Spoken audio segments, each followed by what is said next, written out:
Hello?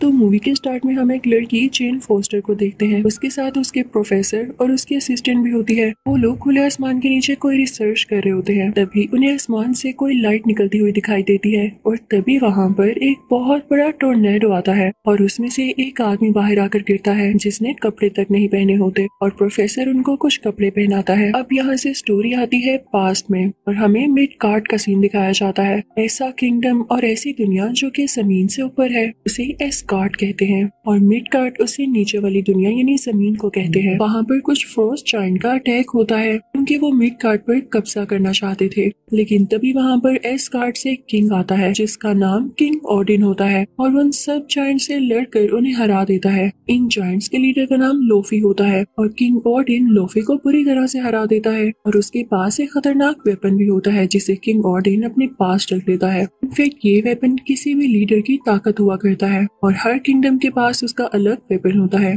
इस weapon की खासियत ये थी कि ये किसी भी चीज को फ्रीज कर सकता था। अब किंग ओडिन उस वेपन को अपने साथ ऊपर एस्गार्ड में ले आते हैं। इसी ओडिन अब कैसल में पहुंचते हैं तो हम उनके दो बेटों को देखते हैं। एक का नाम थोर होता है और एक का नाम लोकी। किंग ओडिन अपने बच्चों से कहते हैं कि आओ मैं तुम्हें एक चैम्बर में लेकर जाता हूँ जहाँ पर मैंने वेपन्स की कलेक्शन कर रखी है। जब वो लोग वहाँ पर जाते हैं तो हम देखते हैं वहाँ पर म्योनीर भी होता है, यानी मूवी के आगे जाके जो थोर का हैमर बनेगा। साथ ही साथ वहाँ पर कॉस्मिक क्यूब भी होता है। अब कई साल गुजर जाते हैं, थोर और लोकी बड़े हो चुके होते हैं और आज वो दिन होता है जब किंग ओडिन ने थोर को किंग बनाना होता है। वहाँ पर सब लोग आए होते हैं, लेकिन इससे पहले कि किंग ओडिन ये अनाउंस करते कि थोर अब यहाँ का किंग होगा, इससे पहले ही बहुत बड़ी प्रॉब्लम हो जाती है। वहाँ पर फ्रोस्ट जायंट्स अटैक कर देते हैं क्योंकि वो अपने वेपन को वापस लेने आए होते हैं। किंग अपने खास सिक्योरिटी गार्ड को ऑर्डर देता है इनको खत्म कर दो। उसका नाम डिस्ट्रॉयर होता है और डिस्ट्रॉयर जल्द ही उनको खत्म कर देता है। अब किंग, थोर और लोकी उस चैम्बर की तरफ जाते हैं ये देखने के लिए कि कहीं उनका वेपन चोरी तो नहीं हो गया, लेकिन वो वेपन लकीली वहीं पर होता है। अब थोर अपने फादर से कहता है कि हमें उनसे बदला लेना होगा, तो उसके फादर उसे मना करते हैं कि वेपन को तो कुछ भी नहीं हुआ तो तुम्हारा वहाँ पे जाना फजूल है। तो थोर कहता है मैं वहाँ पर जाऊंगा ताकि वो लोग यहाँ पर वापस दोबारा ना आ सके। फिर थोर अपने साथियों के पास जाता है और उनसे कहता है कि मेरे साथ आओ, हम लोफी के किंगडम पर अटैक करेंगे। अब उसके साथी मान जाते हैं और वो सब उस तरफ निकल पड़ते हैं। उस रास्ते पर पहुंचते ही वो देखते हैं कि वहाँ पर एक सिक्योरिटी गार्ड है जो कि किंग ओडिन का खास आदमी होता है। वो बाइफ्रोस्ट ब्रिज को गार्ड किया करता था। ये वही रास्ता होता है जहाँ से इन लोगों ने लोफी के किंगडम तक पहुँचना था। अब इस सिक्योरिटी गार्ड के पास एक स्वर्ड होती है जिससे ये रास्ता खुलना था और इसी स्वर्ड का यूज होते हुए उनके लिए उस किंगडम में जाना पॉसिबल हो जाता है। जब थोर वहाँ पर जाता है तो देखता है कि अंदर कोई भी नहीं है, तो वो ऊंची सी चिल्लाता है, कहाँ हो तुम सब? क्या मेरे आने से डर चुके हो? बाहर आओ और मेरा सामना करो। तभी उनके सामने लोफी आता है और वो कहता है कोई नहीं डरा, बल्कि अब तुम लोग डरने वाले हो, तुम लोगों ने यहाँ आके गलती की है। तभी थोर का भाई लोकी सामने आता है और लोफी से कहता है कि हमें माफ कर दे, हम यहाँ से चले जाते हैं। तो लोफी कहता है अब नहीं। इसी के साथ फ्रोस्ट जायंट्स उन पर अटैक करने लगते हैं, लेकिन थोर अपनी थंडर पावर का यूज करते हुए उन सबको मारने लगता है और यहाँ पे काफी बड़ी फाइट छिड़ जाती है। तभी एक फ्रोस्ट जायंट लोकी का हाथ पकड़ लेता है तो उसका हाथ भी उन जैसा हो जाता है जैसे लोकी उन्हीं में से हो। सब लोग जीतने ही वाले होते हैं कि तभी लोफी के किंगडम से एक बहुत बड़ा जायंट मॉन्स्टर निकलता है जो कि इन पर अटैक करने वाला होता है, लेकिन थोर उसके मुंह के अंदर जाके उसकी बॉडी को चीरता हुआ बाहर आता है जिससे वो मॉन्स्टर मारा जाता है। लेकिन इस चीज का गुस्सा लोफी के किंगडम वालों को बहुत ज्यादा आता है। वो थोर को और उसकी टीम को मारने के लिए आगे बढ़ते हैं, लेकिन तभी वहाँ पर किंग ओडिन आ जाता है और थोर बहुत करेज से कहता है कि लोफी अब तुम क्या करोगे, मेरे फादर भी यहाँ आ चुके हैं। लेकिन ये क्या, जो थोर को लग रहा था ऐसा नहीं था। किंग ओडिन वहाँ पर लोफी से माफी मांगने आए थे ताकि ज्यादा इशू न बन जाए और वो सेफली अपने बेटों को और टीम को यहाँ से ले जाए। वो लोफी से कहते हैं कि हमसे गलती हो गई, हमें यहाँ से जाने दो, लेकिन लोफी कहता है गलती गलती की सजा मौत है और अगर एक बार तुम लोग यहाँ पर अटैक की नियत से आ गए तो वापस नहीं जा सकोगे। लेकिन जब किंग ओडिन ये देखता है कि इससे काम नहीं चल रहा तो वो अपना मैजिक यूज करते हैं और अपनी टीम को वापस एस्गार्ड ले आते हैं। लेकिन एस्गार्ड वापस आते ही थोर का बिहेवियर काफी बुरा हो जाता है और वो अपने फादर किंग ओडिन से कहता है आप अगर मदद नहीं कर सकते थे तो वहाँ पर क्यों आए? मैं अच्छा खासा उनको हराने वाला था, आपने उनसे माफी क्यों मांगी, वो इस काबिल नहीं है। तो किंग ऑर्डिन थोर से कहते हैं कि तुम बदतमीजी से बात कर रहे हो। तो थोर कहता है और क्या करूं, आप मुझे लड़ने देते। किंग ऑर्डिन कहते हैं अब मैं तुम्हें बताऊंगा कि तुम क्या करोगे। वो उससे उसका ड्रेस और पावर छीन लेते हैं, इवन उसका हैमर भी। और अब थोर को फेंक दिया जाता है मिड कार्ड यानी जमीन की तरफ, इस कार्ड से बहुत नीचे, और साथ ही साथ उसके हैमर को भी जमीन में फेंक दिया जाता है जो कि किसी और तरफ गिरता है। अब किंग ऑर्डिन कहते हैं कि हैमर मैंने जहाँ पर फेंका ये वहीं पर गिरा रहेगा और इसको वही उठा सकेगा जो इसको डिजर्व करता होगा, इसे उठाने के काबिल होगा। और थोर तुम तब तक इसको हासिल नहीं कर सकोगे जब तक इसके लिए डिजर्विंग न बन जाओ। नेक्स्ट सीन में हम देखते हैं कि थोर एक हॉस्पिटल में है। जब उसकी आंख खुलती है तो देखता है कि उसके आसपास डॉक्टर्स, जेन फॉस्टर, प्रोफेसर और वही असिस्टेंट है। तो वो काफी हड़बड़ा जाता है और कहता है मैं कहाँ पर हूँ। उन सबको पीछे करता हुआ और मारता हुआ हॉस्पिटल से बाहर आ जाता है। नेक्स्ट सीन हमें दिखाया जाता है उसी म्योनिर का, जो कि थोर का हैमर होता है। वो किसी सिटी में गिरा था और जहाँ पर वो गिरा था वो जगह कुछ तबाह सी हो गई थी। उसके इर्द गिर्द बाउंड्रीज बना ली थी शील्ड ने। अब उसका एक एजेंट वहाँ पर आता है। वो इस हैमर को लेके काफी इंटरेस्टेड लग रहा था और वो इस पे रिसर्च भी करना चाहता था। अब उसे बताया जाता है कि एक लड़की है जेन फॉस्टर जो कि रिसर्च करती है और क्या पता उसे इस हैमर के बारे में भी पता हो। तो वो एजेंट सीधा जेन फॉस्टर के घर जाता है। जेन फॉस्टर के मना करने के बावजूद भी वो उसकी बुक को वहाँ से ले आता है जिसके अंदर उसने सारी रिसर्च लिख रखी थी। अब उधर थोर को भी पता चल चुका होता है कि उसका हैमर कहाँ पर है, क्योंकि ये हैमर की गिरने वाली बात हर तरफ फैल चुकी थी। थोर हॉस्पिटल से बाहर आता ही लोगों से पूछने लगता है कि मुझे घोड़ा कहाँ से मिलेगा। तो लोग हंसने लगते हैं कि घोड़ा इस जमाने में यहाँ कोई घोड़ा नहीं है। तभी आती है वहाँ पर जेन और थोर से कहती है आओ मेरी गाड़ी में बैठ सकते हो तुम, मैं तुम्हें उस जगह तक ले जा सकती हूँ क्योंकि मुझे खुद भी वहाँ जाना है, लेकिन प्लीज अपनी जुबान बंद रखना। ये लोग वहाँ पर पहुँच जाते हैं तो देखते हैं कि थोर के हैमर को काफी सिक्योरिटी के अंदर रखा गया है और उसे कोई हाथ भी नहीं लगा सकता। थोर अंदर जाता है सब सिक्योरिटी गार्ड्स और आदमियों को मारता हुआ, क्योंकि इन लोगों ने उसके अपने हथौड़े यानी हैमर पर कब्जा कर रखा था। आखिरकार थोर उस जगह पर पहुंच ही जाता है जहाँ पर हैमर होता है। उसे खुशी से उठाने लगता है, लेकिन ये क्या, उससे हैमर उठाया ही नहीं जाता। थोर को बहुत दुख होता है और उसे गुस्सा भी आ रहा होता है। इतनी देर में शील्ड के एजेंट्स आ जाते हैं और वो थोर को जेल में बंद कर देते हैं। थोर देखता है कि वहाँ पर लोकी भी है। लोकी उसके पास आता है और उससे कहता है थोर तुमने बिल्कुल अच्छा नहीं किया, तुम्हारी वजह से फादर की डेथ हो चुकी है, किंग ऑर्डिन मर चुके हैं, उन्होंने तुम्हारा गम ले लिया था। तो थोर को काफी दुख होता है और उसे रिग्रेट भी हो रहा होता है कि उसने अपने फादर से बदतमीजी क्यों की, और वो इसी सोच में गुम हो जाता है। अब रात को जेन के साथ जो प्रोफेसर होता है वो यहाँ पर आता है और जेल वालों को थोर का नकली ID कार्ड दिखाते हैं। कहते हैं कि इससे गलती हो गई, इसे नहीं पता था कि ये रिस्ट्रिक्टेड एरिया है, अब इसे मेरे साथ भेज दें, दोबारा ऐसा नहीं होगा। अब वहाँ से निकलते ही वो दोनों ड्रिंक करने लगते हैं, लेकिन प्रोफेसर साहिब अपने होश खो बैठते हैं तो थोर उन्हें इन फॉस्टर के घर ले आता है और अब वो दोनों बैठ के बातें करने लगते हैं जबकि प्रोफेसर रेस्ट कर रहे होते हैं। अब जेन थोर से पूछती है तो चलो अपने बारे में बताओ, तुम कहाँ से आए हो। तो थोर कहता है कि मैं एक किंग का बेटा हूँ, हम लोग किंगडम पर राज करते हैं। तो जेन कहती है तुम भी कमाल करते हो, कैसी बातें कर रहे हो। तो थोर कहता है लाओ मैं तुम्हें ड्रॉ करके दिखाता हूँ, और थोर पूरी एक डायग्राम बनाता है जिसमें वो 9 के 9 किंगडम्स होते हैं। तो जेन को बताता है कि जिस अर्थ पर तुम रह रही हो इसे मिडगार्ड कहते हैं, जहाँ मैं रहता हूँ उसे एस्गार्ड कहते हैं। अब यहाँ से सीन शिफ्ट होता है एस्गार्ड की तरफ और हमें दिखाया जाता है कि लोकी ने झूठ बोला था कि किंग ऑर्डिन की डेथ हो चुकी है। वो तो अभी जिंदा होते हैं लेकिन अभी भी होशी की हालत में होते हैं और लोकी उनके पास ही बैठा होता है।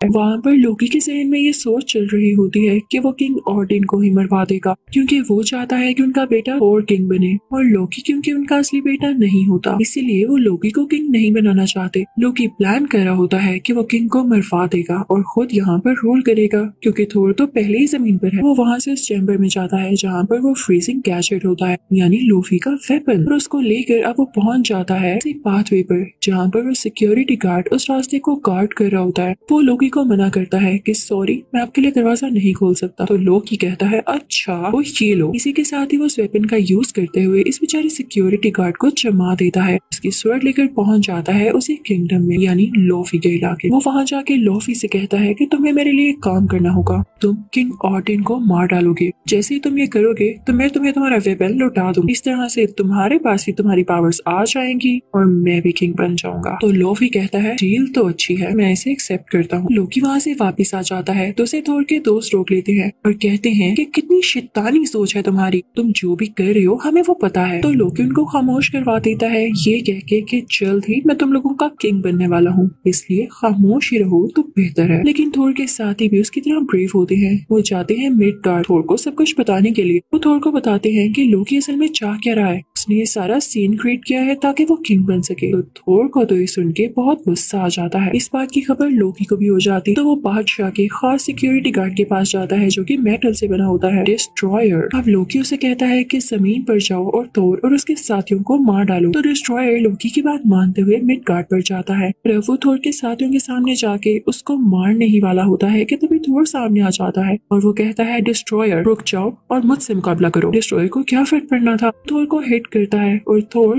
दूर जाके गिरता है क्योंकि ना उसके पास उसका ड्रेस था और ना ही उसका हैमर, तो उसके पास पावर्स कहाँ से आएंगी। वो काफी जख्मी हो जाता है। लेकिन यहाँ भी होता है एक मिरेकल। याद है किंग ऑडिन ने क्या कहा था कि जब तक थोर इस काबिल नहीं हो जाता कि वो हैमर को डिजर्व कर सके तब तक हैमर उसके पास नहीं आ सकता। तो सुने थोर ने ऐसा काम कर दिया था कि वो हैमर को डिजर्व करता था। उसने अपने दोस्तों के लिए कुर्बानी दी थी और खुद चोट खाई थी। अब उसके पास उसका ड्रेस और उसका हैमर वापस आ चुका था और अब बहुत पावरफुल फील कर रहा था। थोर वहाँ पर डिस्ट्रॉयर को अपने हैमर से डिस्ट्रॉय कर देता है। थोर अपनी टीम को लेता हुआ वापस ऊपर जाता। अब वहाँ का सिक्योरिटी गार्ड जिसे लोकी ने जमा दिया होता है वो अपनी पावर का यूज करते हुए बर्फ को तोड़कर बाहर आ जाता है और वो पाथवे थोर के लिए खोल देता है। लेकिन एस्गार्ड खुलने की वजह से लोफी के किंगडम के लोग भी उधर आने लगते हैं। अब लोफी वहाँ पर आकर किंग ऑडिन पर अटैक करने वाला होता है जैसा उसे करने के लिए लोकी ने कहा था। लेकिन लोकी यहाँ पर चाल चलता है और वो खुद ही लोफी को मार डालता है अपने फादर की आंखों के सामने ताकि वो अपने फादर यानी किंग ऑडिन को इम्प्रेस कर सके कि इसने अपने फादर की जान बचाई है। यहाँ से लोकी सीधा बढ़ता है बाइफ्रॉस्ट ब्रिज की तरफ और उसे एक्टिवेट करके उसमें से कोई खतरनाक बीम निकालने वाला होता है ताकि ये सारी जगह तबाह हो जाए और लोकी खुद अपने किंगडम पर राज कर सके और उसे रोकने वाला कोई भी यहाँ तक ना आ सके। लेकिन तभी वहाँ पर आ जाता है थोर और उसे रोकने वाला आज तक कोई पैदा नहीं हुआ था। थोर लोकी से कहता है तो तुम पास नहीं आओगे। तो लोकी कहता है नहीं, इसमें से मैं बीम्स निकाल नहीं वाला हूँ। तो थोर कहता है अच्छा ठीक है। थोर अपना हैमर उस ब्रिज के ऊपर दे मारता है जिससे वो ब्रिज डिस्ट्रॉय हो जाता है। लोकी ये देख के हैरान रह जाता है लेकिन ब्रिज टूटने की वजह से वो दोनों ब्रिज से नीचे गिरने वाले होते हैं। तभी वहाँ पर किंग ऑडिन आते हैं जो कि थोर का हाथ थाम लेते हैं ताकि वो नीचे न गिरे। लोकी ने थोर का हाथ पकड़ा होता है लेकिन जब उसे रियलाइज होता है कि वो इस काबिल नहीं था कि कभी भी अपने फादर को इम्प्रेस कर सके तो वो अपना हाथ थोर से खुद ही छुड़वा लेता है। हर तरफ ये बात फैल जाती है कि लोकी ब्रिज से गिरकर मारा गया। अब किंग ऑडिन आते हैं थोर के पास और उससे कहते हैं कि जब तक मैं जिंदा हूँ मेरी यही ख्वाहिश है कि मेरा बेटा मेरी आंखों के सामने किंग बने। तो थोर अपने फादर से कहता है नहीं, मुझे अभी बड़े बड़े काम करने हैं और आप जैसा बनना है। जब मैं वाकई इस काबिल हो गया तब आप मुझे किंग बना दीजिएगा। अब इस पार्ट के एंड में हम देखते हैं कि लोकी मरा नहीं होता बल्कि वो पार्ट 2 में जिंदा होकर जरूर आएगा। इसी के साथ ये पार्ट 1 यहीं पर खत्म होता है और अब मैं आपको एक्सप्लेन करने वाली हूँ पार्ट 2। तो पार्ट 2 के शुरू होते ही फर्स्ट के सीन को दिखाते हुए जहाँ पर हमें किंग ऑडिन के फादर दिखाए जाते हैं। वो उनका दौर चल रहा था और उस वक्त उनका दुश्मन था मेलिकत। उसके पास भी एक वेपन हुआ करता था जो उसकी ताकत था। मेलिकत चाहता था कि वो पूरे 9 किंगडम्स पर अटैक करके उन पर कब्जा कर ले, लेकिन किंग ऑडिन के फादर ऐसा होने नहीं दे सकते थे। तो वो मेलिकत और उसके साथियों को हरा के वहाँ से दूर भेज देते हैं और वो मेलिकत से उसका वेपन लेके जमीन की गहराइयों में दफना देते हैं। अब जब मेलिकत को रियलाइज होता है कि उसे उसका वेपन ले लिया गया है और उसके मुकाबले में कोई आम इंसान नहीं खड़ा बल्कि द ग्रेट किंग है, तो वो अपने खास साथी को बुलाता है और कहता है कि अभी हमारे लिए गहरी नींद लेना बेहतर है और जब हालात बेहतर हो जाएंगे तो हम खुद ही लौट आएंगे और अपना वेपन भी वापस हासिल कर लेंगे। मेलिकत और उसका अजीब और गरीब साथी गहरी नींद में सो जाते हैं। कहानी आती है प्रेजेंट की तरफ। मेलिकत अभी तक सोया होता है। खैर ये तो एक अलग कहानी है, लेकिन अगर हम बात करें एस्गार्ड की तो वहाँ पर सबको पता चल चुका होता है कि लोकी ने अपने फादर को धोखा देने की कोशिश की थी कि नजरों में अच्छा बनने के लिए। अब वो पकड़ा जा चुका होता है क्योंकि वो मरा नहीं था, जिंदा था और थोर उसे पकड़कर किंग ऑडिन के पास ला रहा होता है। इसके बाद अगले सीन में हम थोर को काफी शानदार लड़ाई करता हुआ देखते हैं और ये लड़ाइयाँ वो अपने किंगडम को बचाने के लिए किया करता था और उन लोगों के लिए जो खुद अपने लिए कुछ कर नहीं पाते थे और इतने ताकतवर नहीं थे। वो सब थोर से मदद मांगा करते थे और ये थोर की अच्छाई थी कि वो उनकी मदद कर भी दिया करता था। फिर थोर जाता है अपने फादर के पास और उनसे बातें करने लगता है। यहाँ हमें पता चलता है कि बायफ्रॉस्ट ब्रिज दोबारा से रिपेयर हो चुका है और अब वो बिल्कुल ठीक से काम भी करने लगा है। अब किंग ऑडिन थोर को बताते हैं कि बेटा जल्द ही वो वक्त आने वाला है जब नो के नो किंगडम्स एक अलाइनमेंट में आ जाएंगे और जैसे वो इकट्ठे होंगे एक पोर्टल खुल जाएगा और मेलिकेट ने कहा था जब ऐसा टाइम आएगा तो वो भी लौट आएगा, तो तुम्हें होशियार रहना होगा। उधर जमीन पर हम जेन फॉस्टर और उसके असिस्टेंट को देखते हैं जो कि इसी टॉपिक पर बात कर रहे होते हैं कि क्या ऐसे पोर्टल्स वाकई होते हैं। तो उनको पता चलता है कि यहाँ पर एक अबेंडन बिल्डिंग है। उन्हें सस्पेंस होने लगता है कि यहाँ पे कोई क्यों नहीं जाता, चलो हम चलते हैं। लेकिन वहाँ पर जाना इनकी गलती होती है क्योंकि वहाँ पर कुछ ऐसे पोर्टल्स थे कि उसमें कोई भी ऑब्जेक्ट डाला जाए चाहे वो इंसान हो वो गायब हो जाता था, दुनिया के किसी दूसरे कोने में गिर जाता था। और जब जेन ऐसे पोर्टल को देख रही होती है तो वो भी पोर्टल के अंदर गिर जाती है और पता है वो कहाँ पहुँचती है, जमीन की उसी गहराई में जहाँ पर किंग ऑडिन के फादर ने मेलिकेट का वेपन छुपा रखा था। जैसे ही वो उस जगह पर हिट करती है उस वेपन की सारी ताकतें जेन फोस्टर के अंदर आ जाती हैं और इस बात का पता उसी सिक्योरिटी गार्ड को भी चल जाता है जो कि बायफ्रॉस्ट ब्रिज की हिफाजत किया करता था। वो थोर को जाकर बताता है कि आपने मुझे कहा था कि मैं जेन फोस्टर पर नजर रखूं, लेकिन वो मुझे दुनिया में कहीं भी नजर नहीं आ रही है, कहीं उसे कुछ हो तो नहीं गया। तो थोर उसे कहता है मुझे फौरन से जमीन यानी मिड गार्ड पर भेजो, मैं जाकर देखता हूँ। अब थोर आ चुका था मिड गार्ड पर, लेकिन जेन तब तक वहाँ पर पहुंच चुकी होती है यानी जमीन पर वापिस आ चुकी होती है। जब थोर को देखती है तो उसे स्लैप करती है, तुम इस हुलिये में यहाँ पर आ गई हो, कोई तुम्हें देख लेगा तो क्या कहेगा। लेकिन काम उल्टा ही पड़ जाता है, पुलिस वहाँ पर आती है और जेन को ही पकड़ के कहती है लेडी आपने इसे स्लैप क्यों किया है। लेकिन पुलिस का जेन को हाथ लगाना पड़ता है महंगा क्योंकि जेन में से काफी इलेक्ट्रिकल वेव्स निकलती हैं, जिससे पुलिस ऑफिसर दूर जाकर गिरता है। ये देख के थोर को पता चल चुका था कि उसकी दोस्त के अंदर ये एबिलिटीज आ चुकी हैं, मेलिकेट के उसी वेपन की पावर्स। तो वो उसे अपने साथ एस्कॉर्ट ले आता है। किंग ऑडिन भी जब उसे देखते हैं तो उन्हें पता चल जाता है कि जेन के अंदर ये पावर्स हैं जो कि अच्छी नहीं है। वो बताते हैं कि मेलिकेट अब जरूर लौटेगा, उसका वेपन अब जेन के साथ कनेक्टेड हो चुका है तो जेन की जान को भी खतरा है, इसका ख्याल रखना। और ऐसा ही होता है। मेलिकेट अपनी नींद से जाग चुका होता है और अपने खास साथी से कहता है कि जाकर एस्कॉर्ट पर हमला कर दो ताकि वो वेपन को मेलिकेट के पास वापस लेकर आ सके। उसके बाद मेलिकेट अपने असली रूप के साथ यहाँ आ सके। अब मेलिकेट को पता चलता है कि उसका वेपन जेन फॉस्टर के अंदर है तो वो खुद भी वहाँ पर आ जाता है और उसकी जान लेकर अपना वेपन हासिल करने ही वाला होता है कि तभी वहाँ पर थोर की मदर आ जाती है जो कि जेन की जान बचा लेती है। लेकिन इस चक्कर में उनकी अपनी जान चली जाती है, उन्होंने जेन के लिए कुर्बानी दे दी थी। तभी वहाँ पर एस्कॉर्ट आ जाते हैं जिनसे डर कर मेलिकेट और उसका साथी भाग जाते हैं क्योंकि मेलिकेट अभी इतना पावरफुल नहीं हुआ था, उसके पास अपना वेपन जो नहीं था। जब थोर को पता चलता है कि मेलिकेट ने उसकी मदर को मार डाला है तो वो गुस्से से आग बगोला हो जाता है, इतना गुस्सा कि वो मेलिकेट से बदला लेकर ही रहेगा। वो सीधा लोकी के पास जाता है और उससे भी बताता है कि मेलिकेट ने हमारी मदर को मार दिया है, तुम मेरे साथ चलो, हम उससे बदला लेंगे। लोकी को भी बहुत गुस्सा आता है और वो एक साथ उधर जाने के लिए तैयार हो जाते हैं। और लोकी जब वहाँ पर पहुँचते हैं तो देखते हैं कि मेलिकेट के सामने जेन भी है, वो उसे अपना वेपन निकालने की कोशिश कर रहा है जिससे जेन की जान भी जा सकती थी। तो ये चीज थोर को काफी डरा देती है, लेकिन मेलिकेट जल्द ही जेन के अंदर से अपना वेपन निकाल लेता है। थोर को बहुत गुस्सा आता है और वो अपनी थंडर पावर्स का यूज करते हुए इस वेपन को तोड़ने की कोशिश करता है, लेकिन ऐसा नहीं कर पाता। मेलिकेट के पास अब उसका वेपन आ चुका था और वो और भी ज्यादा स्ट्रॉन्ग हो चुका था। मेलिकेट अपनी स्पेसशिप लेके वहाँ से चला जाता है और कहता है कि मैं उस दिन यहाँ पर जरूर आऊंगा जब सब किंगडम्स एक साथ इकट्ठे हो जाएंगे। तभी हम देखते हैं कि मेलिकेट का वही खास साथी लोकी को काफी जख्मी कर देता है। यहाँ पर उसने थोर के लिए कुर्बानी दी होती है, सैक्रिफाइस किया होता है कि मेलिकेट का ये साथी उसे मार डाले और थोर यहाँ से चला जाए। अब जेन थोर को अपने साथ ले जाती है उसी पोर्टल के पास जिससे वो वापस दुनिया में जा सकते थे। वहाँ पर वो प्रोफेसर और अपनी असिस्टेंट से मिलती है। वहाँ पर प्रोफेसर बताते हैं कि अगर हम बिल्कुल सेंटर में चले जाएं, मेलिकेट को पूरे 9 किंगडम्स पर कब्जा करने से रोक सकते हैं। अब ये सब लोग निकल पड़ते हैं उसी जगह पर जहाँ पर मेलिकेट बताने वाला था कि पास काफी अच्छे और एडवांस वेपन्स भी होते हैं कि मेलिकेथ का मुकाबला करने में कोई कसर बाकी न रहे। जल्दी वहाँ पर मेलिकेथ भी आ जाता है और तभी वहाँ एक और पोर्टल खुल जाता है जिसमें से होते हुए थोर और मेलिकेथ कहीं और आ जाते हैं। लेकिन थोर को तभी आइडिया आता है, वो मेलिकेथ का अपना स्पेसशिप मंगवाता है और मेलिकेथ पर दे मारता है जिससे उसकी डेथ हो जाती है। मेलिकेथ अब नहीं रहा था, जो बहुत बड़ा बन रहा था वो अब कहाँ गया। ये लड़ाई अब खत्म हो चुकी थी। फिर थोर अपने फादर किंग ऑडिन के पास जाता है और उन्हें बताता है कि फादर, मैंने मेलिकेथ को मार डाला है। किंग ऑडिन कहते हैं, थोर अब मैं तुम्हें किंग जरूर बनाऊंगा। थोर कहता है कि नहीं, मैं अभी भी आपकी तरह स्ट्रॉन्ग नहीं हुआ। तभी हम देखते हैं कि किंग ऑडिन की जगह लोकी होता है। इसी के साथ पार्ट 2 यहीं पर खत्म होता है। मैं आपको एक्सप्लेन करूंगी थोर का पार्ट 3 जिसका नाम है थोर रैग्नारोक। करते हैं मूवी का स्टार्ट। यहाँ पर हमें पता चलता है कि मेलिकेथ के वेपन से एक स्टोन निकालकर कहीं भिजवा दिया गया था और उसको ढूंढ रहा होता है। ढूंढते ढूंढते वो हेल्प पहुंच जाता है, लेकिन तभी वो वहाँ मिलता है फायर स्कल से। फायर स्कल उसे पकड़कर उसे लटका देता है और उससे कहता है कि तुमने मुझे क्यों पकड़ रखा है। तो फायर स्कल कहता है, तुम मेरे अंदर जलती हुई आग देख रहे हो, ये इटर्नल फायर नहीं है, लेकिन जल्द ही वो दिन आएगा जब मेरे अंदर इटर्नल फायर आ जाएगी, मैं इमॉर्टल हो जाऊंगा।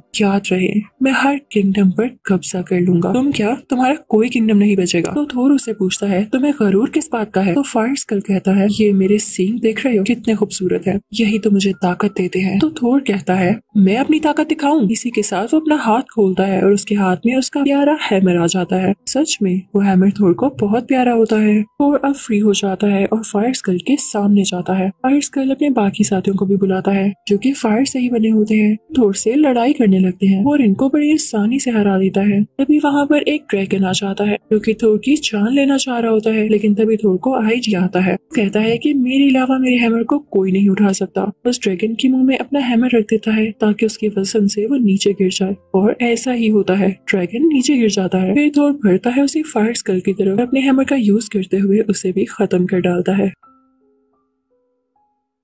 और उसका स्कल भी खींच लेता है। तो उसके सींग यानी उसका स्कल उठा लेता है और ऊपर की तरफ आवाज देता है कि पोर्टल खोल दो, यानी बायफ्रॉस्ट ब्रिज का दरवाजा। उसके लिए दरवाजा खोल दिया जाता है, लेकिन थोर आकर देखता है कि वहाँ पर पुराना सिक्योरिटी गार्ड नहीं है, बल्कि उसकी जगह कोई और है। वहाँ पर वो ड्रैगन भी जो कि थोर के पीछे पड़ा होता है, थोर के साथ इस गार्ड के अंदर आ जाता है। लेकिन तभी वहाँ का दरवाजा बंद हो जाता है। ड्रैगन का मुंह अंदर होता है और बॉडी बाहर। उसके जिस्म के 2 टुकड़े हो जाते हैं। नया सिक्योरिटी गार्ड थोर को बताता है कि उसे लोकी ने रखा है और पुराने सिक्योरिटी गार्ड को भी लोकी नहीं हटाया है। तो थोर कहता है, ये क्या बात हुई। अब थोर अपने हैमर के साथ उड़ता हुआ किसी दूसरी जगह पर आ जाता है जहाँ पर किसी टाइप का प्ले हो रहा होता है। वहाँ पर किंग ऑडिन बैठे होते हैं और जो उनके सामने कैरेक्टर्स प्ले कर रहे होते हैं वो असली लोकी या थोर नहीं होते। वहाँ पर सब लोग ये तमाशा देख रहे होते हैं। वहाँ लोगों को ये शो करवाया जा रहा था कि थोर नहीं बल्कि लोकी ज्यादा अच्छा है, बहुत ब्रेव और सुपर है। और कोई देख के काफी गुस्सा आता है, और जब वो देखता है कि ये किंग ऑडिन नहीं है, उसे पता चल जाता है कि ये लोकी है, इसने किंग ऑडिन की शक्ल ले रखी है। तो किंग ऑडिन के पास जाता है जो कि असल में लोकी होता है और उससे कहता है कि फौरन से अपने असली रूप में आ जाओ, मैं जानता हूँ कि तुम लोकी हो। लेकिन लोकी नहीं मानता। तो थोर कहता है, अच्छा तो तुम ऐसे नहीं मानोगे। अपना हैमर दूर फेंकता है तो वो वापस उसके हाथ में आ जाता है और अपना हैमर दोबारा फेंकता है और कहता है कि लोकी फिर तुम अपने असली रूप में वापस ना आए तो ये हैमर इस बार तुम्हारे मुंह पर आकर लगेगा।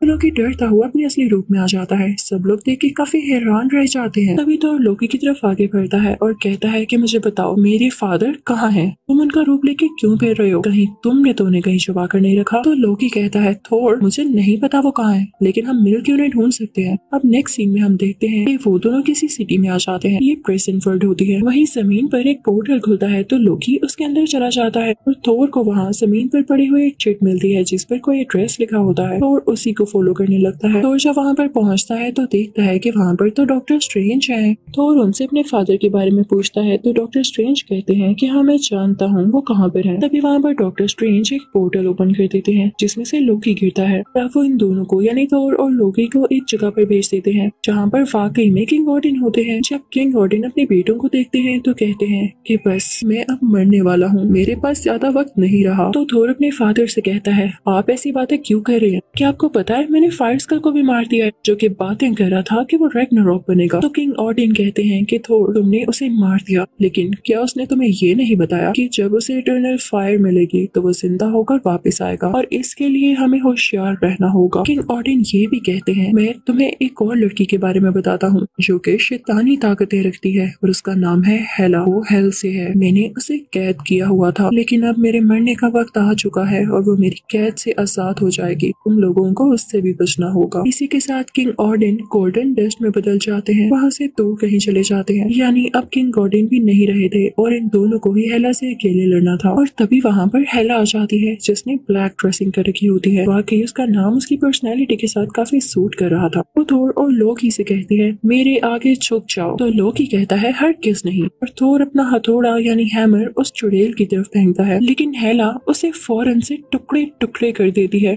यानी उसमें इतनी खतरनाक पावर्स होती हैं। अब लोकी और थोर स्कार्ट वापस जाने लगते हैं, लेकिन उनके पीछे पीछे हेला भी आ जाती है और उन दोनों को पुश करते हुए उस रास्ते से हटा देती है। अब हेला खुद इस गार्ड के अंदर पहुंच चुकी थी। वहाँ पर उसे वही नया सिक्योरिटी गार्ड दिखाई देता है और उसके साथ दो लोग और भी होते हैं जिसे हेला फौरन से मार डालती है क्योंकि वो उसके आगे झुके नहीं थे। अब वो सीधा बढ़ने लगती है उसी नए सिक्योरिटी गार्ड की तरफ। तो वो हेला से कहता है मुझे मत मारे, मैं आपके सामने झुकता हूँ, मैं आपकी हर बात मानूंगा। तो हेला कहती है वाह, तुम्हें तो अपनी अकल का इस्तेमाल करना अच्छे से आता है। मुझे खुशी हुई कि तुम मेरे सामने झुके, तुम्हें इसका फायदा भी होने वाला है वरना तुम मारे जाते। दूसरी तरफ हम थोर को देखते हैं जो कि हेला के पुश करने की वजह से किसी और प्लेनेट में जाकर गिरता है। वहाँ पर काफी ज्यादा स्क्रैप पड़ा होता है और तभी वहाँ पर एक स्पेसशिप आती है और उसमें से ढेर सारे एलियंस बाहर आते हैं। वो एलियंस आकर थोर पर अटैक करने लगते हैं, लेकिन थोर भी उनसे बराबर लड़ रहा होता है। वो उनसे हाथों से ही फाइट कर रहा था क्योंकि जाहिर है उसके पास उसका हैमर जो नहीं था। लेकिन तभी उन एलियंस में से एक एलियन उसके ऊपर काफी मजबूत नेट डाल देता है। तभी वहाँ पर एक और स्पेसशिप आती है जिसमें से एक लड़की बाहर आती है और उन सब एलियंस को मार देती है।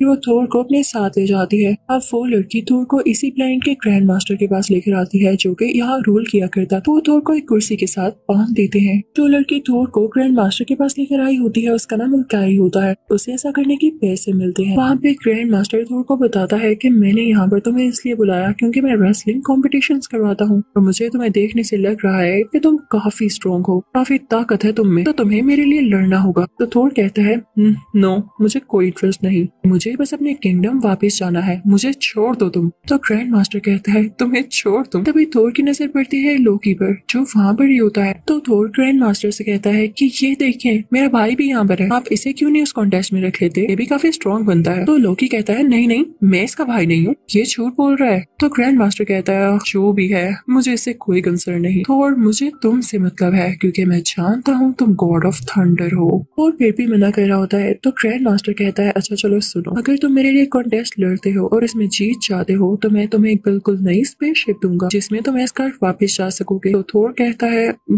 ओके ठीक है। थोर को एक कमरे में भेज दिया जाता है जहाँ पर एक रॉक मैन होता है। रॉक मैन थोर को बताता है कि जिससे तुम्हारी लड़ाई होने वाली है वो बहुत स्ट्रॉन्ग है, उससे आज तक कोई भी नहीं हरा पाया, इसलिए अपने वेपन जरा आराम से चूज करना जो उसको हरा भी सके। तो थोर कहता है यार मैं तुम्हें क्या बताऊं, मेरे पास अपना एक पर्सनल हैमर था जिससे मुझे बहुत ताकत मिलती थी, अगर वो आज मेरे पास होता ना तो मैं उसको चुटकियों में हरा देता। वो दिन आ जाता है जब थोर का रेसलिंग कंपटीशन होता है। थोर के बाल भी काटे जाते हैं और उसे एक नया ड्रेस पहनाया जाता है। दूसरी तरफ हम हेला को देखते हैं जो कि पूरे एस्गार्ड में तमाशा क्रिएट कर रही होती है। वो सब लोगों से फोर्सफुली कह रही होती है मेरे आगे झुक जाओ, लेकिन कोई भी उसके आगे नहीं झुक रहा होता। तभी उन लोगों में से थोर का फ्रेंड बाहर आता है और कहता है तुम खुद को समझती क्या हो, तुम हम पर रूल नहीं कर सकती हो। हम पर थोर के दोस्त की टीम और हेला में लड़ाई होने लगती है जिसमें हेला जीत जाती है और वो वही के बाद सिक्योरिटी गार्ड को अपने साथ लेकर आती है जो उसके आगे झुक गया था। वो वहाँ पर उसे एक पिक्चर दिखाती है और कहती है ये 9 किंगडम्स हुआ करते थे, ऑडिन और मैं यहाँ एक साथ अटैक करने आए, लेकिन ऑडिन ने मुझे कैद कर लिया और खुद यहाँ पर कब्जा करके किंग बन गया। वो लोग वहाँ से पहुँचते हैं उस चैम्बर में जहाँ पर तरह तरह के वेपन्स और यूनिक चीजें होती है। वहाँ हम कॉस्मिक क्यूब भी देखते हैं और साथ ही साथ इटर्नल फायर भी,